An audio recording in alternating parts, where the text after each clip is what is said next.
Hello, guys and gals, me Mutahar, and I promise to never buy another Electronic Arts game in my entire life. Now, to be real with you, I've been playing some Steam games lately, like Animal Well. The Donkey's game is actually pretty goddamn awesome. And if it's one thing I've basically learned in the last, month and a half, it's finally clicked. All I really need in this point are indie games, okay? Playing stuff like System Shock Remake, games that are smaller scale, smaller budgeted, but obviously made by game developers, that game publishers that actually care about what they produce, is far more of a better investment of my time and my love for this industry than playing any slop that comes out of EA, Ubisoft, or whatever, okay? If tomorrow Rockstar Games announces Grand Theft Auto 6 is online only live service slop, I'm going to cry, crawl under a rock, and probably never want to look at the Grand Theft Auto franchise again.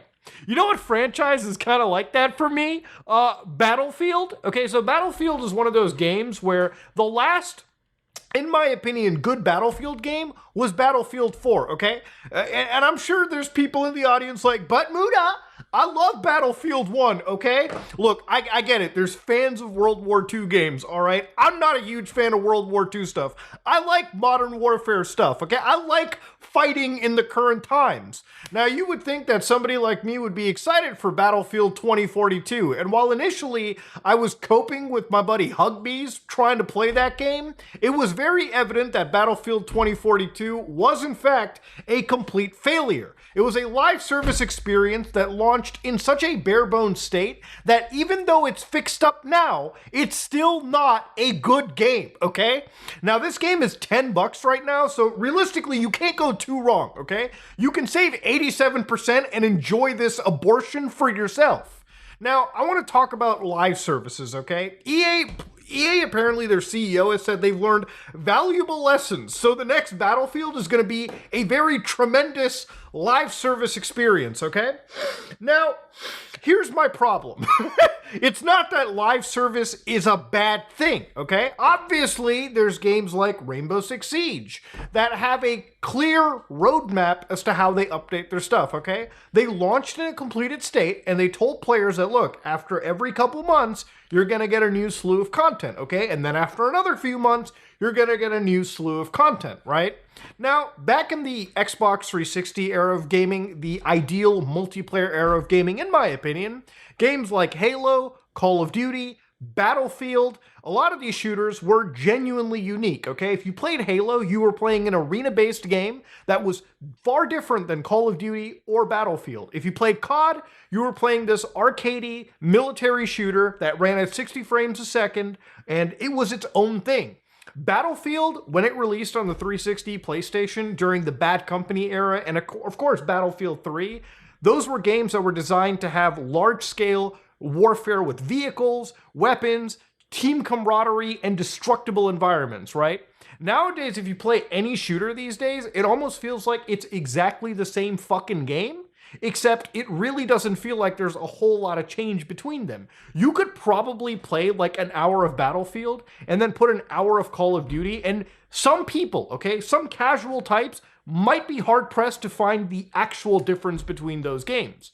But of course, to go back to the live service trend, back in the 360 days, these games dropped complete. They came with a full campaign, they came with a full multiplayer suite with multiple maps, not like 6 or 7 maps. No, we're talking like 12, 13 at the minimum.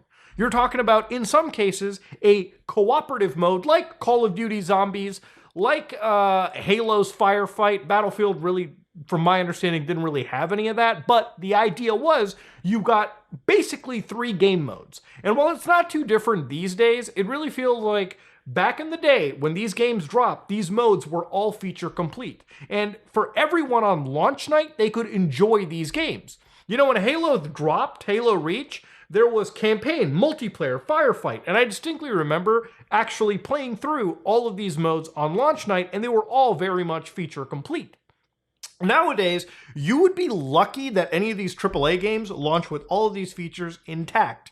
It's always usually a multiplayer beta that gets released early with limited maps, limited game modes, limited weapons, limited content. The campaign is basically non-existent in some cases, and the cooperative mode doesn't really exist. And if it does, it's also as bare bones as the multiplayer experience. So here's the conundrum with the live service dogshit model these days. The game launches in a bare-bones state. The game publisher hopes that hundreds of thousands, millions of players exist day one, and they retain themselves for the next few months, into the point where they have enough players spending enough money on bullshit microtransactions that, by the way, cost about the price of an independent game. There are fucking microtransactions today that are worth like $20 apparently in game stores. You know what I can do for $20, okay? Buy crack! Not that I endorse it, but in some cases, all right, I can buy an entire game on Steam for 20 goddamn dollars. You know what I don't want to buy for $20? A fucking skin in a video game, all right, that I don't even think I'm going to be playing for longer than an hour or two or one night, okay? So that's the issue. These companies want you to spend millions of dollars every goddamn month so that they can sustain their development and make billions a year off one software title. And the exchange for that live service model is every 3 months, you're supposed to be getting content. The problem with games like Battlefield is that the content drops in such a limited, slow state that it might as well not come at all. It takes about a year and a half for all of these live service games to become good.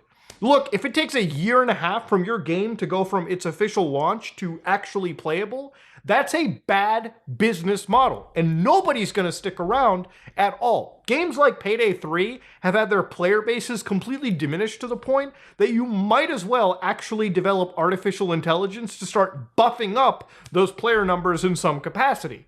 So yeah, the live service model is dog water. And again, reading this kind of stuff from EA makes me absolutely despise the company that it is. Look, we're gone long past to the point where EA is making games that are actually innovative and exciting like Mirror's Edge, okay?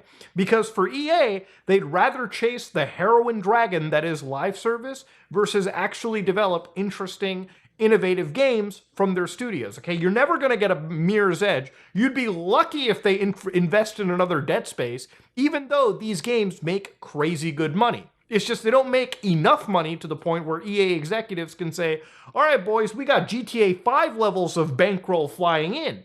Even though that's never going to happen because none of their games touch the quality that Rockstar is providing in its one title. But of course, even beyond all of it, one of the most insulting things that I was reading was apparently the CEO also apparently has a real hunger to start using generative AI as quickly as possible on their games. Now, I love this game franchise known as Yakuza. And the funniest thing about the Yakuza franchise is you could probably say that that franchise might as well have AI dropped into it. A lot of the people who are out from outside that community will look at a Yakuza game and say, wow, it's the same map like every release. But it's not, all right? It has constant iterations. It has new content, new game modes, new stories. But they found a way to cut costs enough to the point that they can make yearly releases, and they found the magic secret sauce to make all of those games fun. What EA wants to do is actually reduce development costs by like 50-60% by basically using AI to generate textures, assets. If they could type in a prompt and generate multiplayer maps, there would be no fucking map designers and developers at this point working at Ubisoft. Or not Ubisoft, EA. But it also might as well be Ubisoft. You think that a company like Ubisoft won't invest in generative AI to make bullshit points on a map on their open world slop games somehow faster and more quicker? Yeah, see, when it comes to these AAA companies, what EA is saying is something that's not far off from all the other AAA publishers. For all of these guys, they are finding ways to turn our favorite video games, some of our favorite franchises, into generative AI slop filler. Meaning that these games, they're trying to reduce their development costs by like 50-something%. Instead of hiring talented artists, talented individuals who are creating unique quests, gameplay experiences that we will remember for years to come. All they need are people typing in, hey, generate me 35 fetch quests in a EA game, and just drop that code right into the development. It takes way less time. You save literally months of development on filler content, which again is already designed to be filler anyways. And of course, the game, the entire soul of it, the entire point of playing it gets sucked out entirely. You know, I've always said this. I would much rather play a 20-hour game that is fucking amazing 20 hours of the way through versus a 120-hour game where 100 hours of it feels like an actual slog to get through. But not for EA. For them, it's impressing the shareholder. It's making a game that they can put on the back of the box, 200-hour experience. But hey, guess what? 195 hours of those will be complete wasting of your time, okay? Full bullshit, full nonsense. And you know what? I'm kind of wondering what EA really thinks when it comes to their developers as well. Do you think they actually enjoy hearing the CEO talk about generative AI, knowing full well that if this shit takes off and their AI gets good enough with its training data, then they're not going to be looking at possibly hiring artists anymore? They might just have one person generating assets and maybe somebody to do some human touch-ups to get rid of AI general mistakes. At this moment in time, look, it really feels like for a lot of people in the industry, they are about to lose their job, especially in the gaming sector. And look, game development is goddamn expensive these days. That's an absolute matter of fact.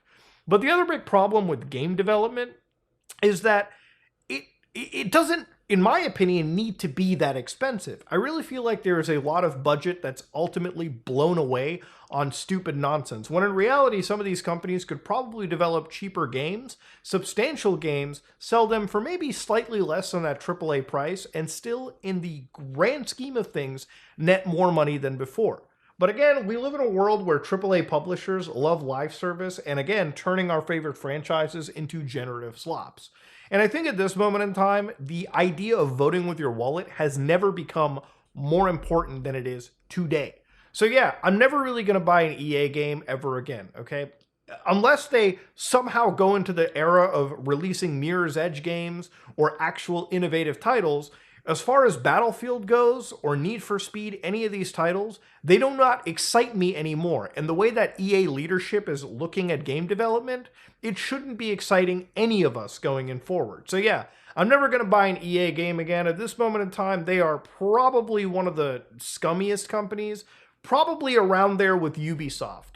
And you know what? It's only a matter of time before Bethesda gets to the point where they might ruin themselves. Shit, imagine if Toddy comes out and says, boy, imagine Elder Scrolls 6, but half the map is generated with AI dungeons. Yeah, I'm not going to waste my time there.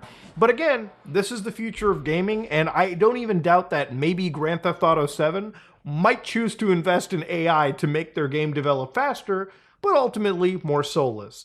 But yeah, wild stuff, man. Gaming is in a weird spot, and maybe this AAA sector needs a goddamn crash, but if there's any silver lining, all the indie stuff is still goddamn Kino. This is me, Mutahar, and if you like what you saw, please like, comment, and subscribe. Just like, I am out.